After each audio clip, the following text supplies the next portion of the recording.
Make sure you get the benefits and compensation you deserve. Let us step up to the plate for you. Werner Hoffman, Greg, and Garcia, where Miami's injured find their strength. Call us now or visit wernerhoffman.com. Let's win this together.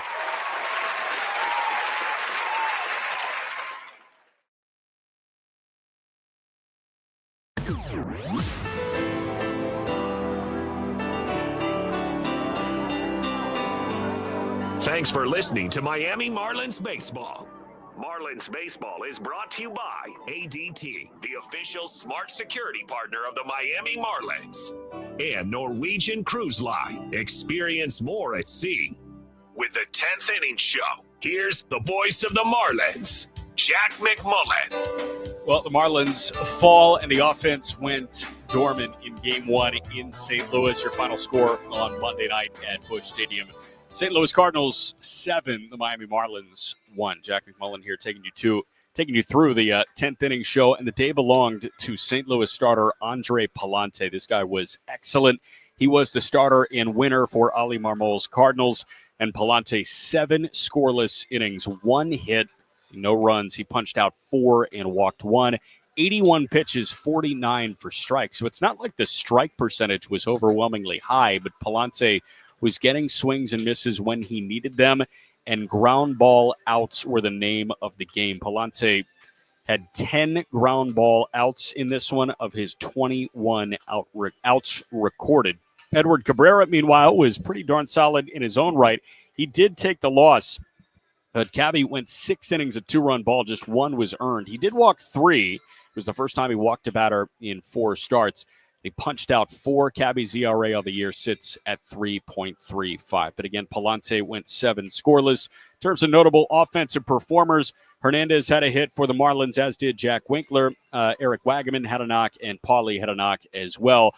Big bopper for St. Louis, Mason Wynn, 3 for 4 with a pair of doubles. He drove in 3 on a bases clearing, what we initially thought was a triple, but it turned into a double and an error on Heriberto Hernandez. So it was just a day that you want to scrub from your mind offensively for the Fish and bounce back tomorrow. But when we come back, we'll have a listen to the highlights here. 10th Inning Show continues next on the Marlins Radio Network.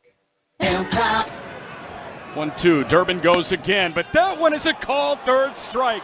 96 painted on the inside corner. And the Miami Marlins come to Milwaukee and take a series from the best team in the National League. It's the first time the Brewers have lost back-to-back games since July 2nd and 3rd. And these Fish ride the long ball, and a sterling relief appearance from Tyler Phillips to another victory. Your Miami Marlins get the win over the Brewers at American Family Field in Milwaukee, 7-4 on Saturday night. Right now in Kyle Stowers. Woodruff seeing Kyle, first pitch. He's swinging away. He loops one beyond the outstretched glove of the shortstop Ortiz. It's dribbling into left for a base hit, and that is an RBI knock. X comes in to score from third. You don't have to hit it hard. It feels like he always does, but that's 73 miles an hour off the end of the bat. A little looper evaded the shortstop Ortiz, and it's 1-0 Fish in the top of the first. Will start, but that is what Brandon Woodruff has done through his first 4 turns as a Brewer this year. And Hernandez rips one high in the air out to right. That's carrying pretty well. Collins is back at the track. It kept on going, and it's gone. Big Bird come again, second homer of the weekend, and Heriberto Hernandez drills his 5th on the year. 2-1 Fish in the top of the 4th for Ronnie. Runner at second, nobody out, and the 0-2 to Contreras. There's a hard roller over to the shortstop Lopez. He'll go to third. Chourio tried it. Winkler got the tag down, and they cut down Jackson Chourio. The all-time no-no. You never run to third base on a ground ball to your right, and Chourio was caught. Listening to the 10th Inning Show on the Marlins Radio Network.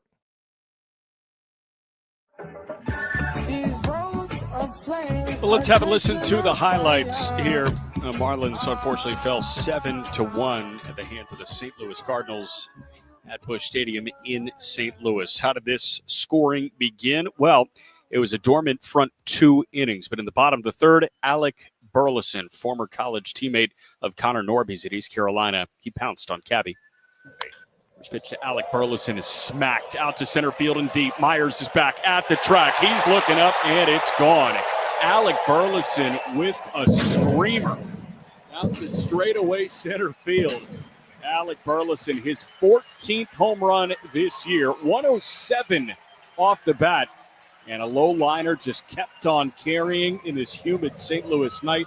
Cardinals open scoring in the bottom of the third. It's 1-0 St. Louis.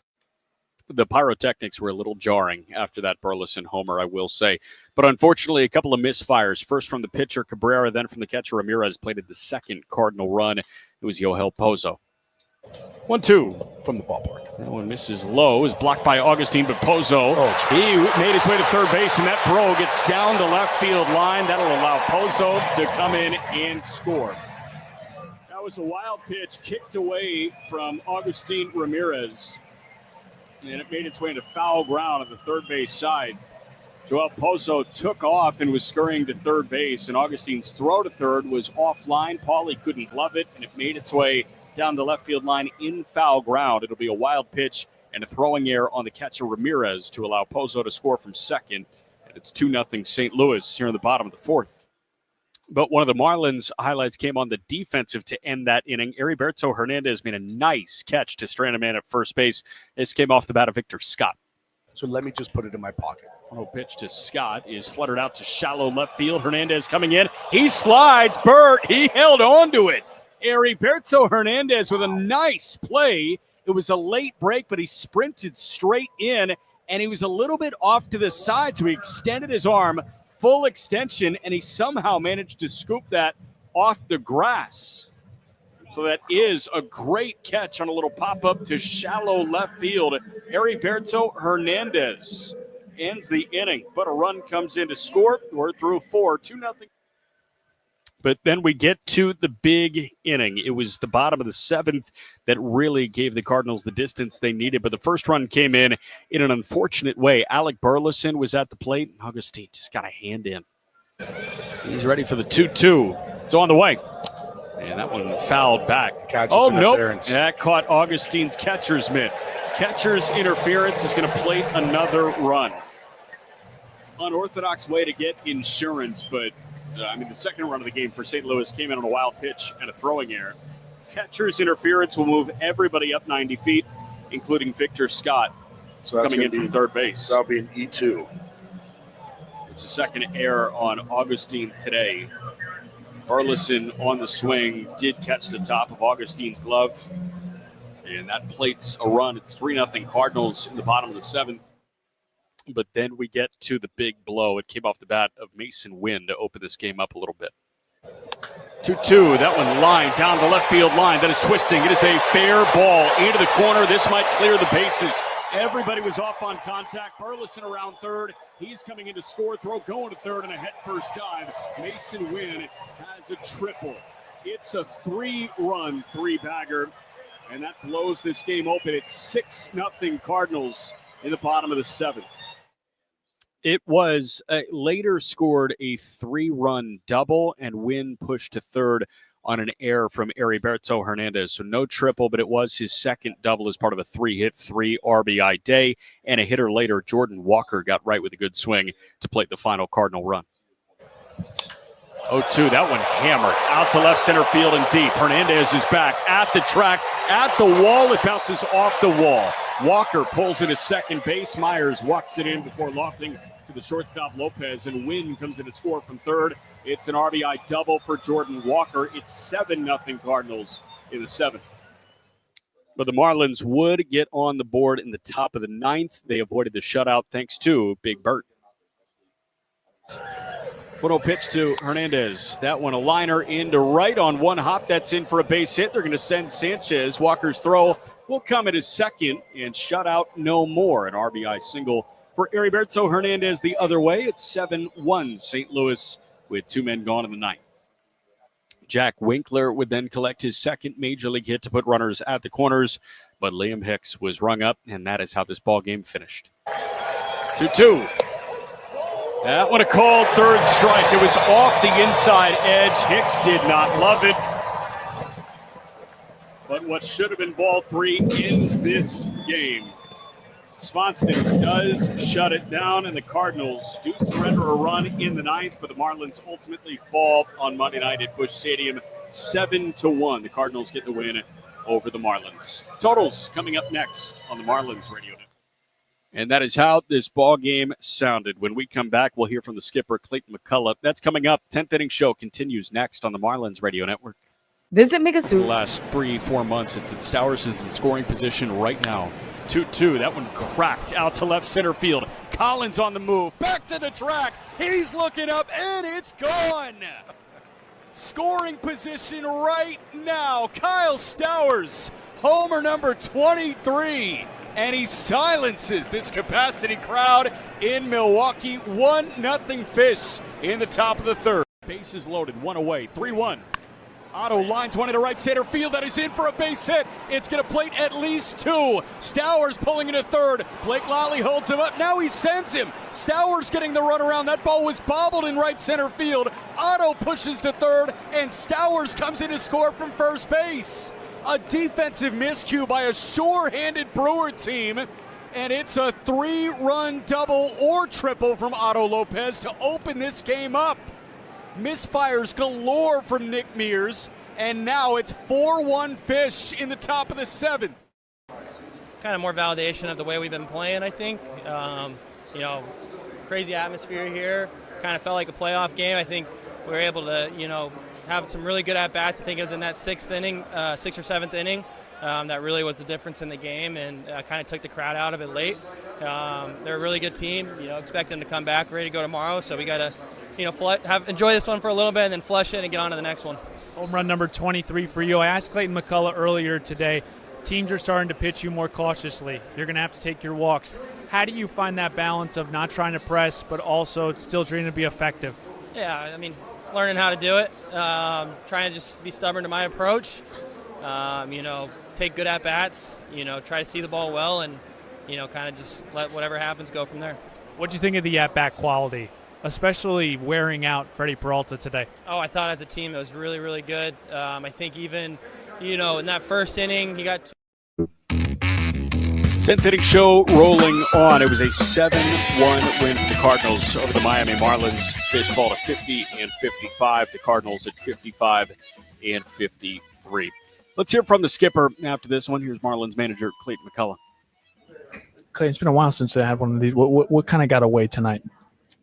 Yeah, in totality, that was really certainly not our best 9 innings. We've been a while since we had a game like that. I'll start saying I think Cabby was one of his best starts, and he's been better in starts. But I think tonight that he just didn't have the normal command and execution of his full mix. Curveball wasn't as good tonight, but for him to go 6 innings, 1 earned run, and really for the most part, be able to just navigate through a game like that when he's doesn't have his best, I think it's a great sign. And I'm really proud of Cabby, and told him that after that, to be able to do that on a night where things just, they just didn't really get into a great rhythm. A couple quick innings there in the middle that helped him out with his pitch count.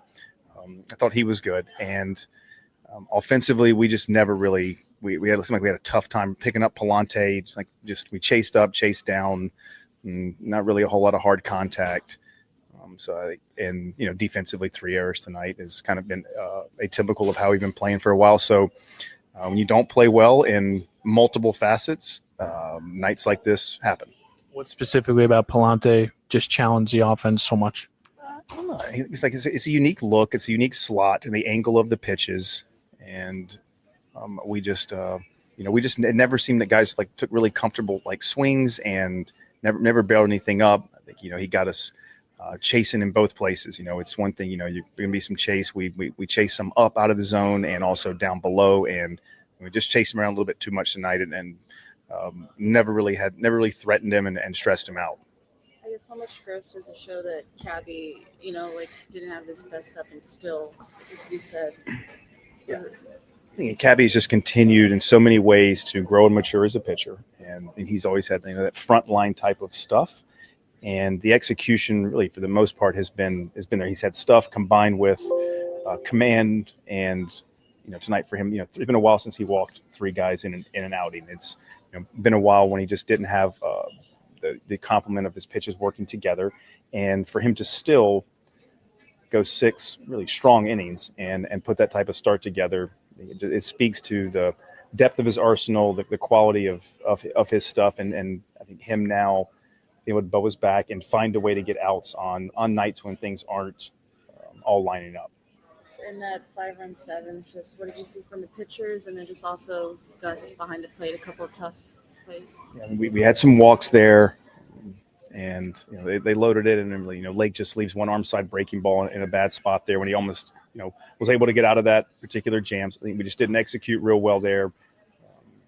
Put some guys on via the walk, which again has been something that in particular our bullpen has been excellent at recently, and you get away with it sometimes, and then there's most of the time that you end up getting burned by that. So I need to chalk that up more to an outlier tonight with how those guys have all been throwing, and like you're gonna make mistakes, hang pitches. That's just kind of part of things.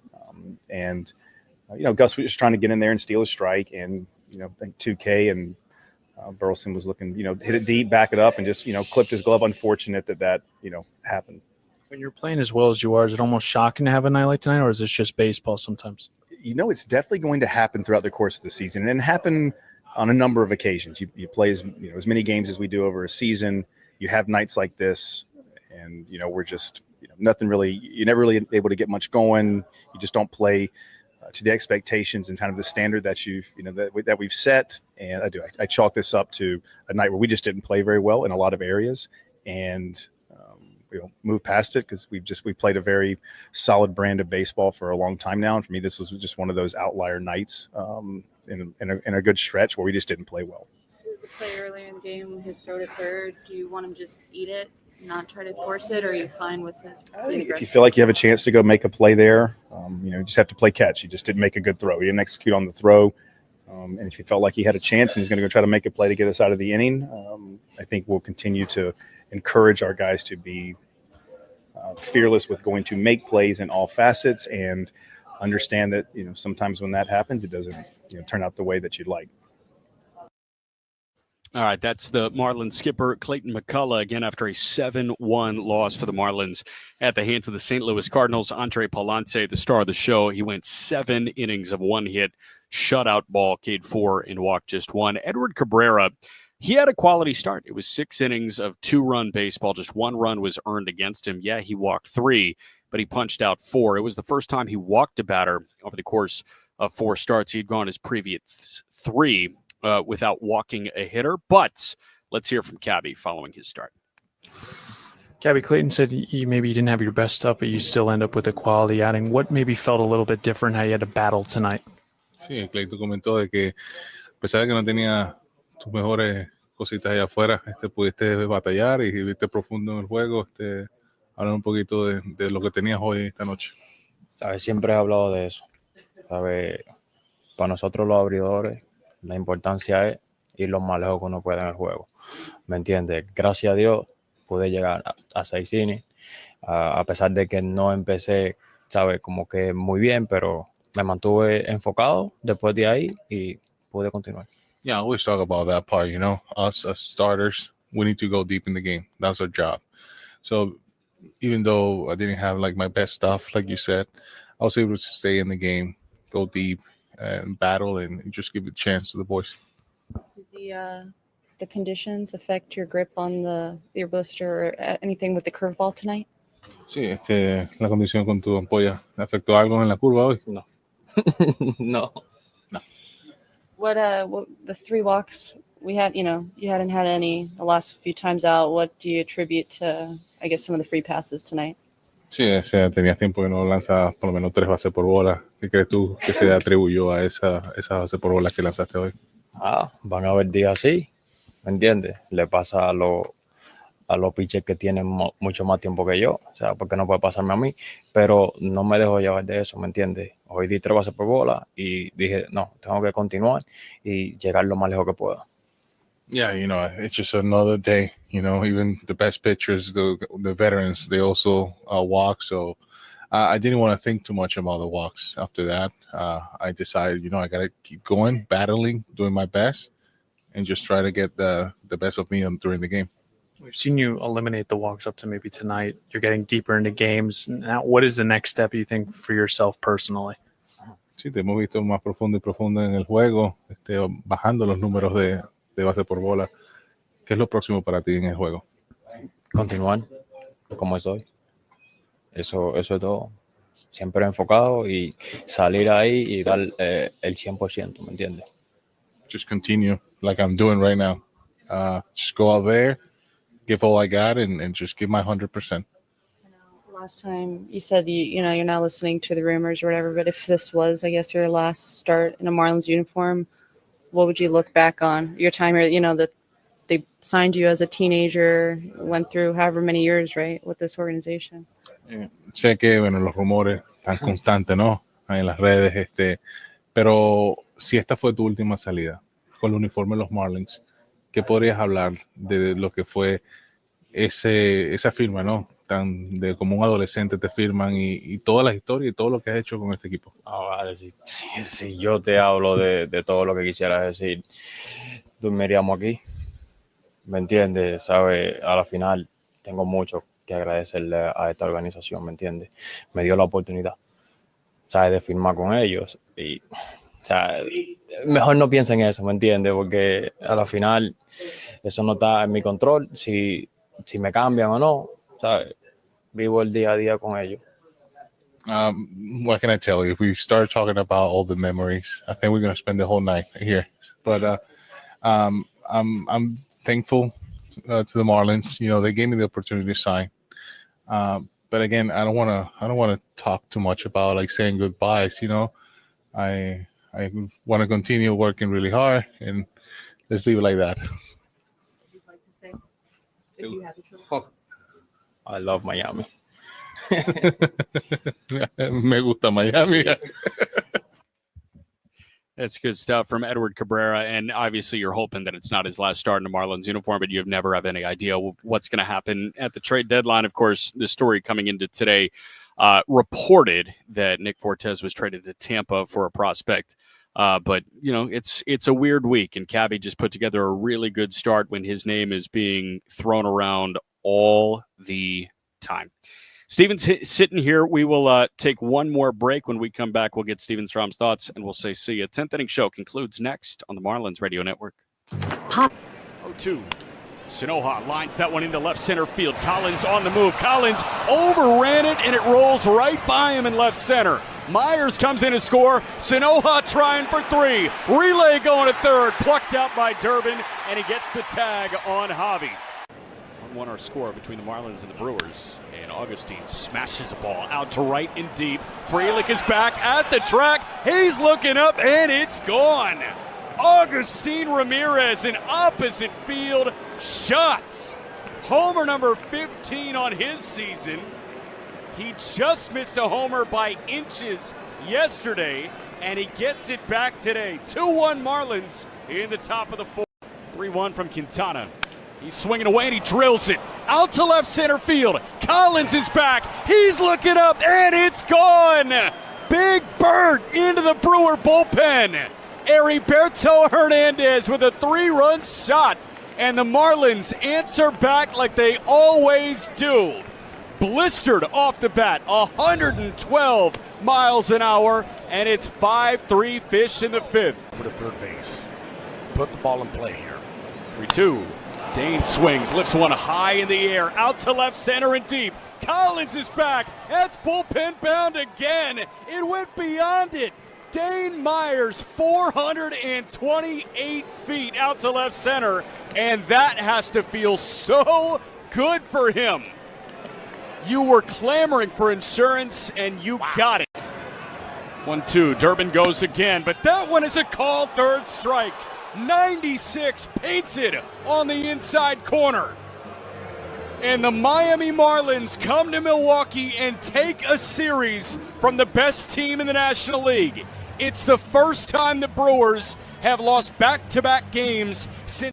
All right, 10th Inning Show is wrapping up after a 7-1 loss for the Fish at the hands of the St. Louis Cardinals. Steven Strom is here. What are your takes in this? It was a tough ball game tonight. Yeah, it was a tough one, and it's a law of averages. That's kind of what I'm chalking this up to, Jack. It's the Marlins have been playing really good baseball, and I asked the manager, Clayton McCullough, about, are you almost surprised because of just how well your team has played, or is this just the law of averages? You're going to have some of these games, and you are, right? You got a good start from Edward Cabrera, didn't have his best stuff, and I think maybe that's why you're a little bit irked by this one, because you get 6 innings of 2-run ball, and you can't scrape some runs together. Plus, Palante has really struggled over the last couple for the Cardinals, but it's the law of averages. Palante was due. Tonight was his night. He was awesome tonight. I mean, I can't tell you how many times the Marlins pounded a ball into the ground, choppers, and I think the defense early on in this game set the tone, and St. Louis was able to take advantage. But I want to say let's chalk this one up to this happens, and let's get back tomorrow with Sandy, who was outstanding in his last start, 7 innings, and facing his former team. Trade deadline coming to an end here. I'm sure he's looking forward to wherever he is at, Miami or whatever place he could end up being. I think everyone is ready for this week to be over, so we know what the next month and 3/4 looks like. Yeah. So I'm excited for Sandy tomorrow. It's always good when you can flush one like this and have, the Sandman back out there for tomorrow night. 100%. Sandy Alcantara in sunny gray tomorrow, 7:45. First pitch, and Steven hits the air with Marlins on deck at 7 o'clock. Huge thank you to Ahmed Jordan. And for Steven and Gabby, I'm Jack saying so long from Busch Stadium in St. Louis, Missouri. Again, the final score, the Cardinals 7, the Marlins 1. This has been a presentation of Miami Marlins baseball on the Marlins Radio Network. Number 1 on your car radio preset hand.